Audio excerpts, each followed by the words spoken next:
Sonic the Hedgehog is a fascinating subject. Born at the height of the mascot platformer boom and surviving while other icons like Gex and Earthworm Jim died of obscurity, this Azure rodent's early career was for the most part pretty solid. Sonics 1 through 3 and Knuckles are masterpieces, Sonic CD is slept on, and given the right remix, I'm convinced Sonic Spinball could be the most Fire Club beat of all time. Oh, yeah. Yet the one thing faster than the Hog's rise to video game stardom was his fall from grace. After the Mega Drive, this is called the Mega Drive, not the Genesis, that's a Bible thing or a band, America, Sega seemed to really struggle with the Blue Blur's direction. The 32X had the series' first major turd in Knuckles Chaotix, the Saturn didn't even have an original Sonic game, opting instead for Sonic the Fighters, which, His first attempt at 3D was about as successful as selling water to Aquaman, and the quality of the Game Gear entries were dropping opinions on the Speedy Needle Mouse faster than his Macy Days parade balloon, and I should have googled if that seriously injured anyone before I made that joke. What I'm trying to say is Sonic has been struggling for a while. Really actually there. Sonic was never good. Actually there. Sonic was never good. Actually there. Sonic was never good.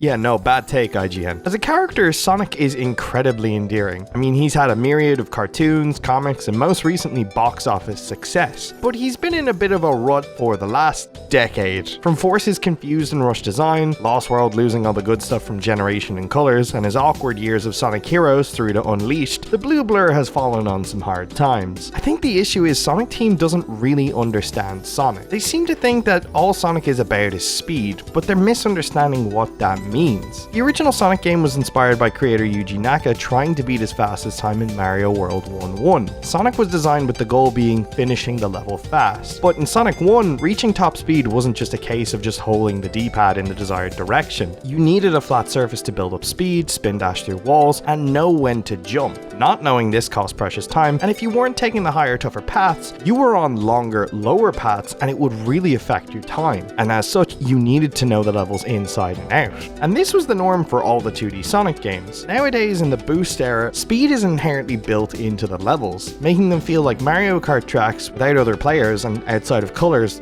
items. They don't have the open-endedness or multiple paths of the original game. I'm not saying the Boost era is bad, far from it, but it feels far less considered. It's also why people want the adventure games back. Despite the fact that they have more bad levels than good ones, the Sonic-style levels are amazing. For example, if you're good enough, you can reach these skyscrapers in Speed Highway, and the devs know it's possible with the mechanics and reward you with level ups. You just don't see this in modern Sonic anymore, and it's a real shame. But what if I told you there was a game that combined the intricacies of the Mega Drive games with the skill-based open levels of adventure and tied it all together in that mid-90s low-poly charm?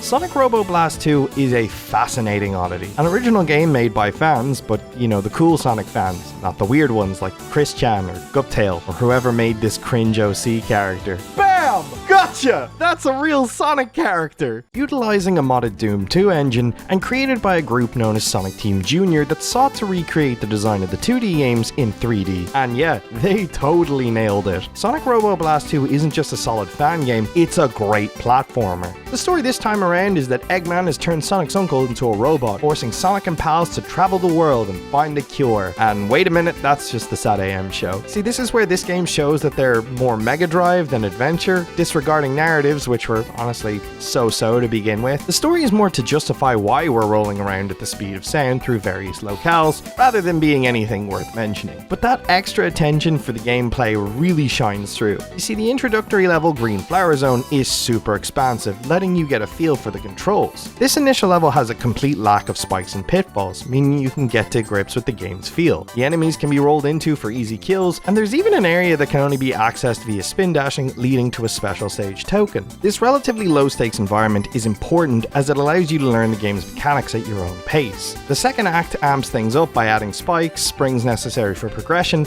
and more enemies that act as roadblocks. It also has some areas with water, allowing you to get used to how it affects movement. All of this considered design is super important to a Sonic game, as the majority of levels in the classics incorporate a gimmick unique to each level, be it snowboarding, time platforms, or even turning the whole thing into pinball, which sounds cool in theory, but seeing as how the characters are getting whacked by what look like giant metal bats at high speed, I can't imagine it's much fun in practice.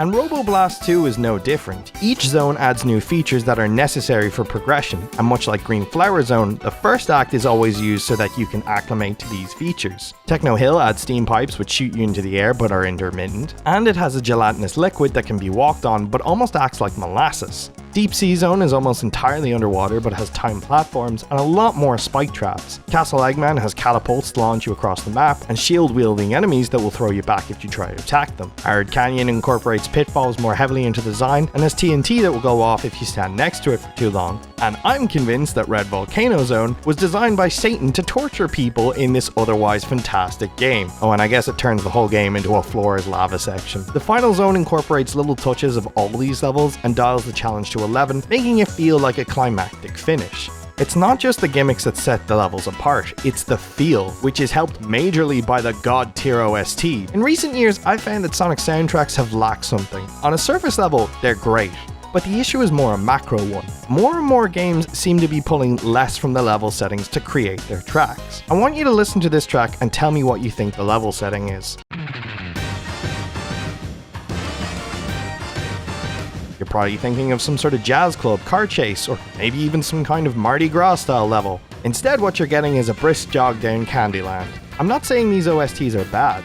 Sonic Colors is a certified hood classic, unless we're talking about the Ultimate version, in which case, ew. What I am saying is the Mega Drive games just did a better job capturing the feel of the setting. Tracks like Carnival Nights and Chemical Plant Zone really evoke the feel of a level. However, even the Mega Drive was hamstrung by the sound chip. I mean, given how most instruments on it sound like someone aggressively stomping on cats to make the sounds, there's only so little it can do. Robo Blast 2, however, isn't tied down to the Mega Drive sound chip, and can create much more varied and effective samples, while also capturing the feel of the levels. Take a look at Techno Hill. Its heavy industrial synth matches the locale perfectly, and its Act 2 is a remix which adds a much more sinister undertone to reflect the ramping difficulty and danger. And it's not just Techno Hill, every stage is like this. The inclusion of a harp and wind chimes give Deep Sea this mystic and ancient vibe, while also being super tranquil like water. Arid Canyon's use of castanets and Spanish guitars is super evocative of the spaghetti westerns it's aping, and Castle Eggman Act 2's theme could have been pulled straight out of a Castlevania game and I'd be none the wiser. Listen to this banger. Now, it may seem like the game has less variety, with it only having 3 playable characters,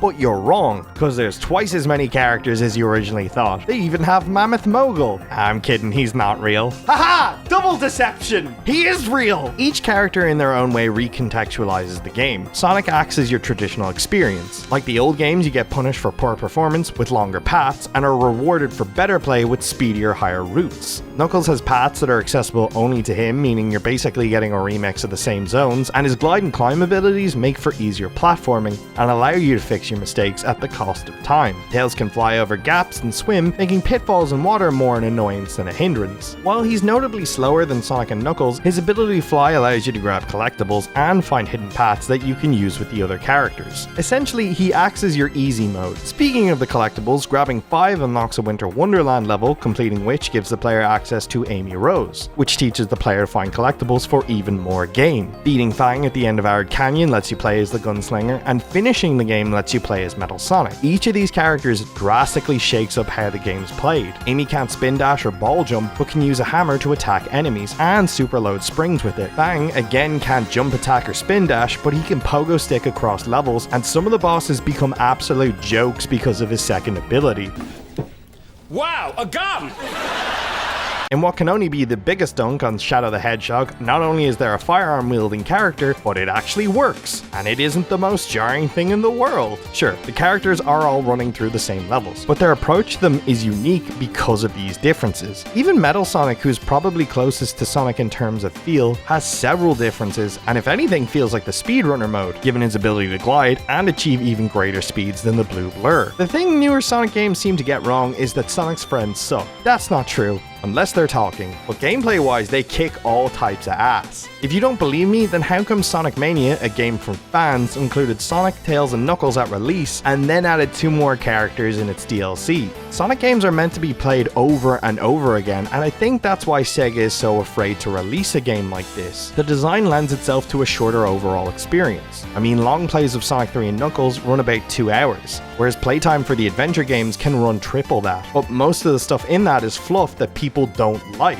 In a market where games playtimes equal value, of course Sonic was gonna suffer. Honestly, it seems like the only people championing this old school style of Sonic are fans like Sonic Team Jr. As mentioned prior, Sonic Mania was helmed by renowned Sonic fan porter Christian Whitehead. Fans made the fantastic clone games Freedom Planet and Spark the Electric Jester, and one project seeks to make improvements and optimize one of the most maligned games in the series, which is being spearheaded by one guy. And yeah, it's actually pretty good, especially if you're looking for something to scratch the adventure itch. I'm not saying Sega needs to hire fans. I mean, again, there are some weirdos out there, and no one wants to see a design like Scourge the Hedgehog become canon. Cause it already is! Boom! Got you again! How do you keep falling for that? But it would be nice for Sega to maybe recognize what these fans are doing. Stop trying to make Sonic this AAA Mario competitor. Focus on making smaller, more technical games at budget prices that evoke the spirit of these 2D games, rather than chasing trends or letting us create personas. Instead, this intricate, nuanced design of levels with character-specific interactions hasn't been present in the series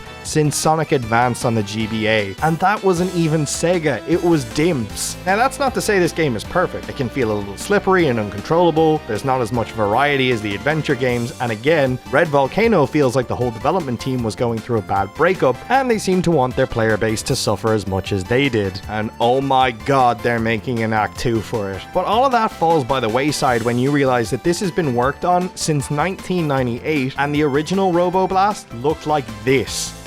Besides, it's totally free, which means you have nothing to lose trying it, which is more than Sega can say. $40 for 4 Mega Drive games? How about no? Plus, let's face it, this is also the closest we're gonna get to another Nights into Dreams game. Anyway, like or dislike the video depending on your mood. I'm sorry if you came here from the Vanillaware dock and expected something of that quality. Comment, ring the bell, and don't forget to join me in my fan campaign to get Jensen Ackles as Shadow the Hedgehog in Sonic 3. Hashtag Ackles the Hedgehog. Hashtag Jensen for Shadow, baby! You wanna die? There's easier ways to kill yourself! Yeah, like yelling at the guy who's holding the AK-47.